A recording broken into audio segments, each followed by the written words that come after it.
বিশ্বের সবচেয়ে গুরুত্বপূর্ণ বাণিজ্যিক জলপথ হরমুজ প্রণালীকে ঘিরে উত্তেজনা যেন কমছেই না। এবার ইরান সেখানে মাইন বসাতে শুরু করেছে বলে জানিয়েছে আন্তর্জাতিক বার্তা সংস্থা রয়টার্স। সেই সঙ্গে বিশ্ব জ্বালানি বাজারে বড় ধরনের সংকট তৈরির আশঙ্কাও করা হচ্ছে।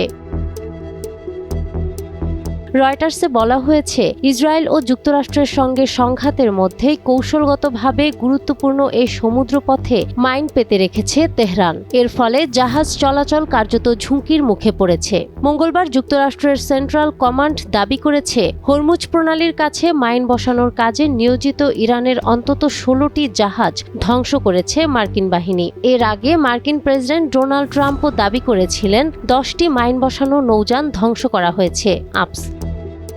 একই সঙ্গে ট্রাম্প সতর্ক করে বলেছেন, যদি ইরান সত্যি এই প্রণালীতে মাইন বসিয়ে থাকে তাহলে তা অবিলম্বে সরিয়ে ফেলতে হবে, অন্যথায় তেহরানকে কঠোর সামরিক পরিণতির মুখে পড়তে হতে পারে। তবে ইরান আনুষ্ঠানিকভাবে মাইন বসানোর বিষয়টি স্বীকার করেনি, কিন্তু তারা আগেই সতর্ক করে বলেছিল প্রয়োজন হলে হরমুজ প্রণালী বন্ধ করে দেয়া হবে।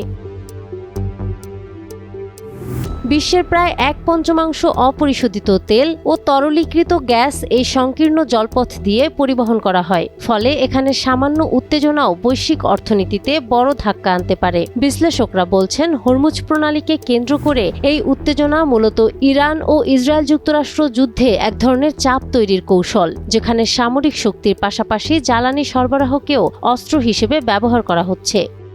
নাহার বৃষ্টি, টাইমস টুডে।